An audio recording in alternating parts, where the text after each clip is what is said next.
The wine soaked through his shirt in front of 200 people. Cameras flashed. Laughter echoed across the ballroom, and Harry Paul just stood there, silent, as the CEO's wife poured the entire glass over him while her husband watched with a satisfied grin. No apology. No hesitation. Just pure, calculated disrespect. What they didn't know was that the man they just humiliated at their own gala held the keys to a $650 million merger that could either save their company or destroy it completely. And by the time the sun rose, every single person in that room would understand what it means to judge someone by their appearance. Before we go any further, we'd like for you to hit that subscribe button. Your support means the world to us, and it helps us bring even more powerful stories. Now let's begin. Harry Paul wasn't supposed to be at the Metropolitan Grand that night. The invitation had arrived 2 weeks earlier. Embossed lettering on cream paper, requesting his presence at the annual Sterling Technologies Charity Gala. He'd almost declined. These events were never really about charity. They were about showing off, about who wore what, about who arrived in which car. But his business partner convinced him otherwise. "You need to be seen," she'd said. "The deal closes in 3 weeks. You can't be invisible anymore." So Harry went. But he went as himself. Navy suit from a department store, simple leather shoes, a watch his father gave him 10 years ago. Nothing flashy. Nothing that screamed money, because Harry Paul didn't need to scream anything. He arrived at 7:30, walking past the valets who barely glanced at him. No luxury car. No driver. Just an Uber that dropped him at the corner. The ballroom was already filling up. Crystal chandeliers hung from ceilings that seemed to stretch into forever. A string quartet played something classical in the corner. Servers moved through the crowd with trays of champagne and hors d'oeuvres that probably cost more than most people's weekly groceries. Harry took it all in quietly. He'd been to these events before, back when he was building his first company from the ground up. He knew the game. He just refused to play it the way everyone else did. He made his way to the bar, ordered a water with lime. The bartender gave him a look not hostile, just surprised, like he'd expected something stronger. Harry smiled politely and stepped aside. That's when he felt it, the stares. The whispers. A woman in a red dress leaned toward her companion, eyes flicking in his direction. A man in a tailored tuxedo did a double take, then turned away. Harry wasn't bothered. He'd learned a long time ago that people saw what they wanted to see. And in a room full of designer labels and imported watches, a man in a simple suit was either nobody or someone who didn't belong. "Excuse me." The voice came from behind him. Smooth. Authoritative. With just enough edge to make it clear this wasn't a friendly question. Harry turned. The man standing there was tall, mid-50s, with silver hair slicked back and a tuxedo that probably cost more than Harry's entire outfit. Behind him stood a woman, mid-40s. Blonde. Dripping in jewelry. With a smile that didn't quite reach her eyes. Harry recognized them immediately. Richard Sterling, CEO of Sterling Technologies. And his wife, Catherine, the hosts of the evening. "Can I help you?" Harry asked. His tone neutral. Richard's eyes swept over Harry. From his shoes to his collar. The kind of look that assesses in seconds. "Are you supposed to be here?" Harry felt the shift in the room. Conversations nearby had quieted. Phones were subtly angled in their direction. "I was invited," Harry said simply. Catherine stepped forward, her smile widening but turning colder. "Invited? By whom?" Harry reached into his jacket pocket, pulled out the invitation, and held it up. The embossed Sterling Technologies logo glinted under the chandelier light. Richard glanced at it, then back at Harry. His expression unchanged. "Must have been a mistake, we're very particular about our guest list." Harry folded the invitation and slipped it back into his pocket. He could have corrected them. Could have told them exactly who he was. But something stopped him. Maybe it was curiosity. Maybe it was the desire to see how far people would go when they thought you were beneath them.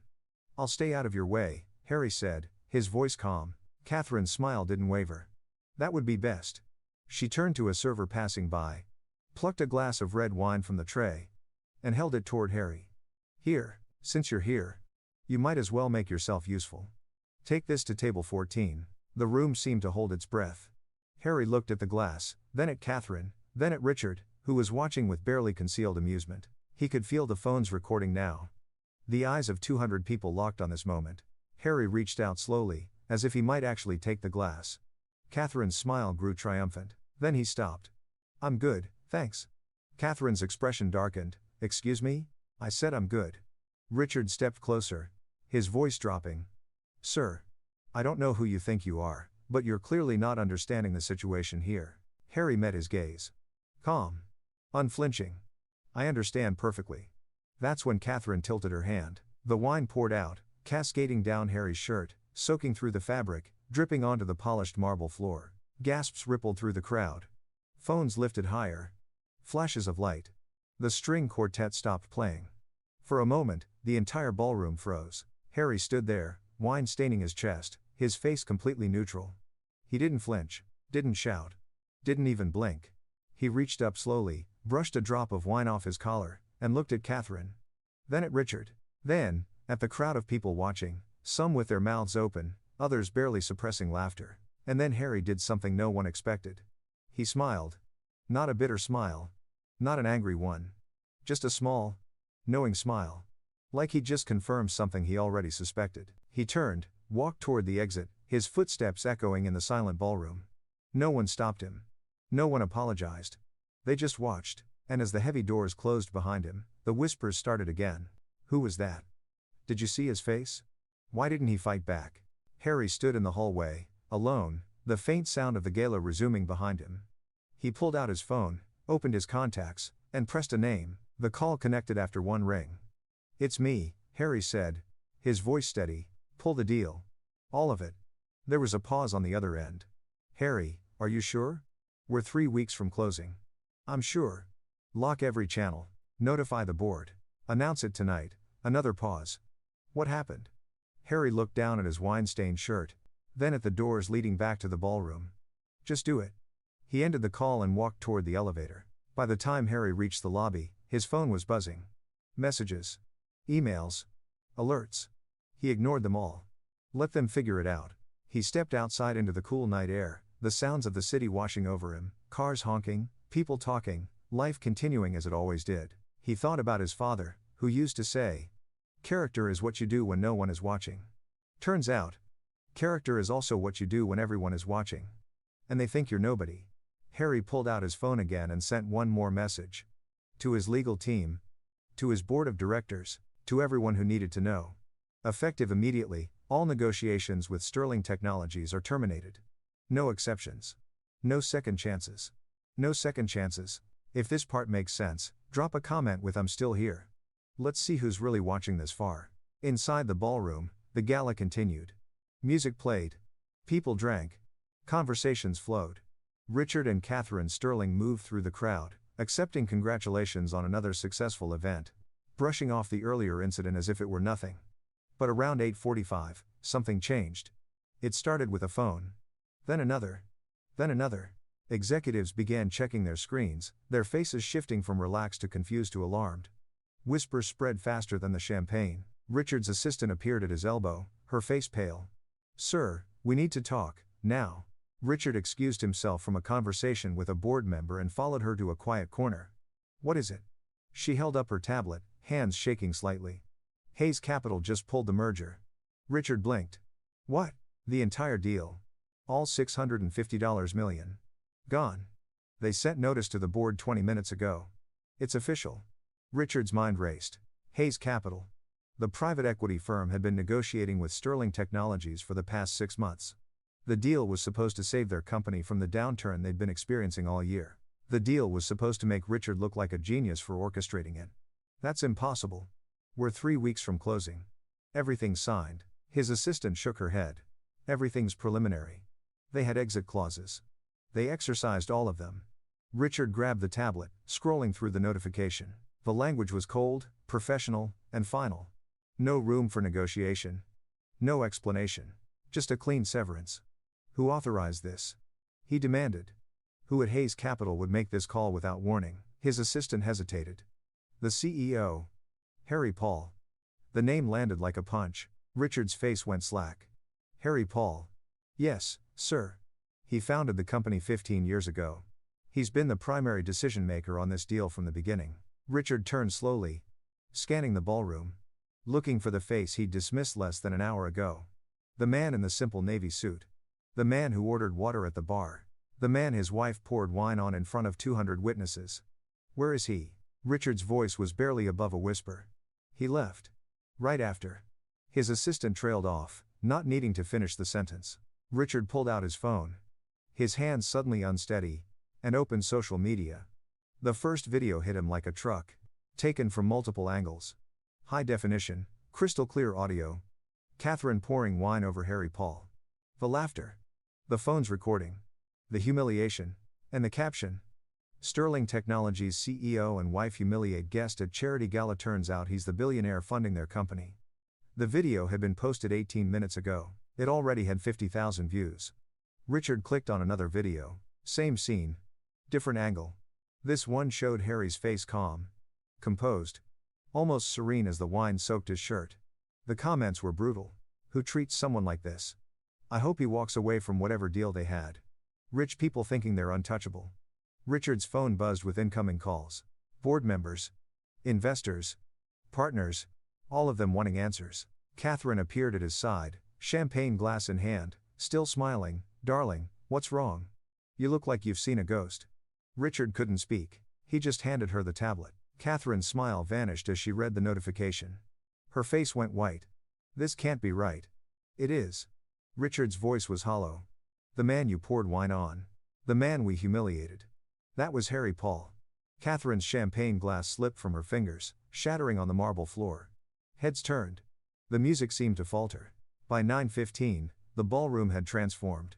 What started as a celebration had become a crisis control center.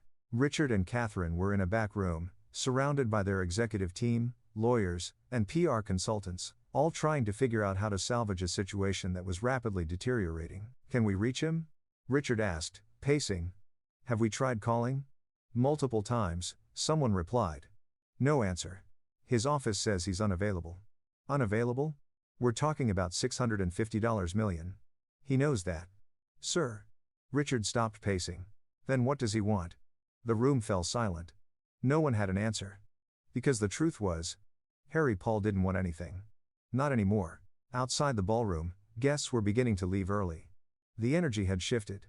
People who minutes ago were laughing and networking were now checking their phones, watching videos, and reading comments. The narrative was already set. Sterling Technologies, a company that prided itself on innovation and progress, had been exposed for something far uglier. The video wasn't just going viral locally, it was spreading nationally. News outlets were picking it up. Business analysts were commenting. By midnight, it would be international.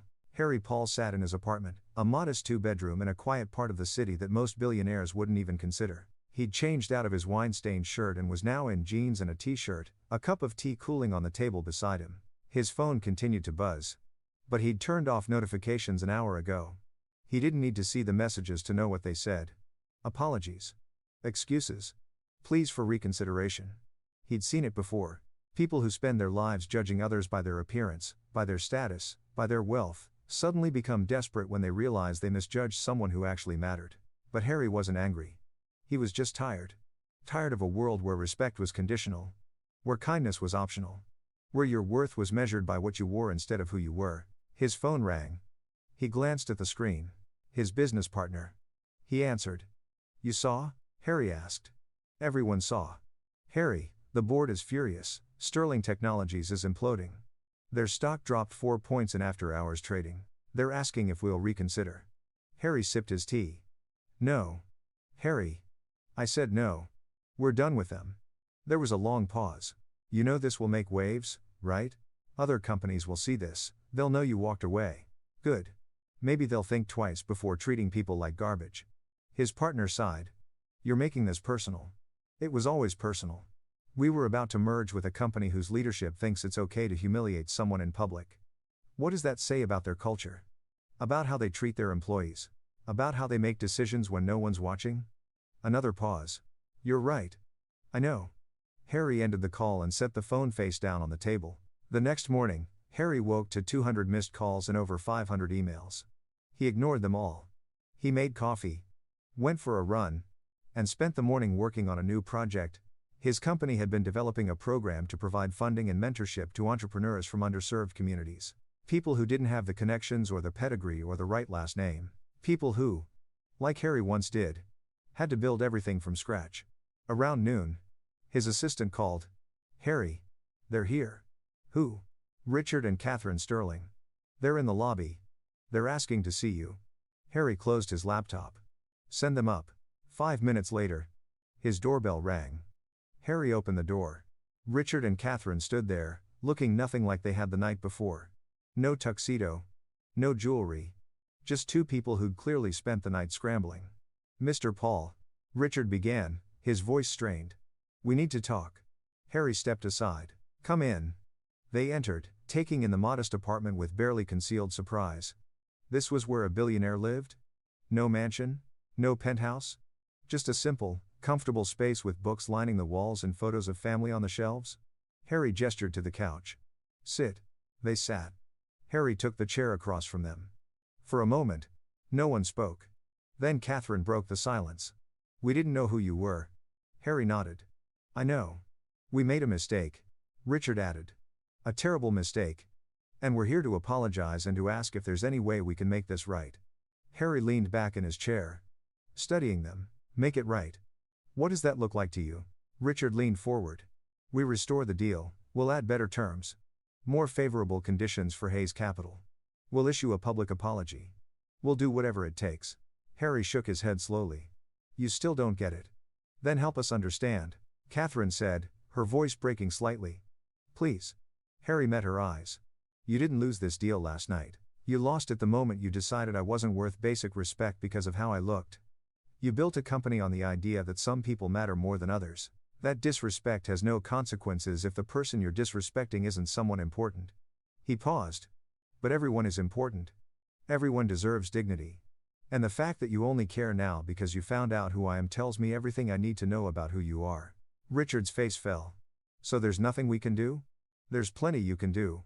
You can change how you treat people, all people.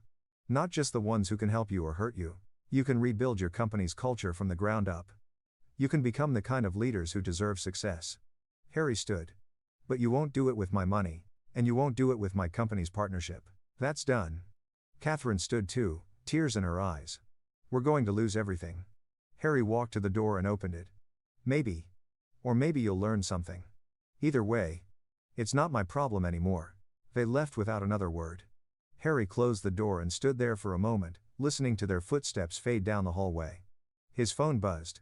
A message from his business partner. "Sterling Technologies just announced an emergency board meeting. The CEO position is under review. The media is calling it the Gala scandal. You've started something, Harry." He typed back, "Good. Let it spread. Because maybe, just maybe, if enough people saw what happened when respect became conditional, when character became optional, when kindness was reserved only for those deemed worthy, something might actually change." 3 weeks later, Harry sat in a different boardroom. This one belonged to Meridian Industries. A mid-sized tech company with a solid reputation and, more importantly, a culture of respect that started at the top. The CEO, Angela Chen, was a woman in her 50s who'd built her company by treating every employee, from the janitors to the executives, with the same level of dignity. "I appreciate you considering us," Angela said, sliding a contract across the table. "I know you had other options." Harry smiled. "I did, but I read about your company, about how you responded when one of your managers was caught mistreating staff. You didn't cover it up. You didn't make excuses. You fired him and implemented new training programs across the entire company." Angela nodded. "We're not perfect. But we try. Every day. We try." Harry signed the contract. $650 million. Full partnership. Let's build something good. They shook hands. Outside, the city continued its relentless pace. People rushed to meetings, to appointments, to lives that never seemed to slow down, and somewhere across town, in a boardroom that now felt emptier than ever, Richard Sterling cleared out his office. The board had voted. New leadership, new direction. A desperate attempt to salvage a company that had, in one night, lost not just a deal but its reputation. Harry didn't feel victorious. He just felt something closer to peace. Because in the end, it wasn't about revenge. It wasn't even about the money. It was about sending a message that echoed far beyond one gala, one company, one humiliating moment. Character matters. Respect matters. How you treat people when you think they can't help you or hurt you. That's who you really are. And sometimes, the person you dismiss as nobody turns out to be the person who could have changed everything. That wine-stained shirt? Harry had it framed. Not as a trophy, but as a reminder. A reminder that the world is smaller than people think. That every interaction matters. That kindness isn't weakness and humility isn't invisibility. And that sometimes, the most powerful thing you can do is simply walk away and let your absence speak louder than any words ever could. So here's a question for you. Have you ever witnessed someone being treated poorly, only to discover later they were someone who mattered? Or maybe you've been in Harry's position yourself, judged unfairly, dismissed because of how you looked or where you came from? Drop your story in the comments. We read every single one. And if this story resonated with you, hit that like button and share it with someone who needs to hear this message. Because respect isn't about who someone is. It's about who you are. Thanks for watching.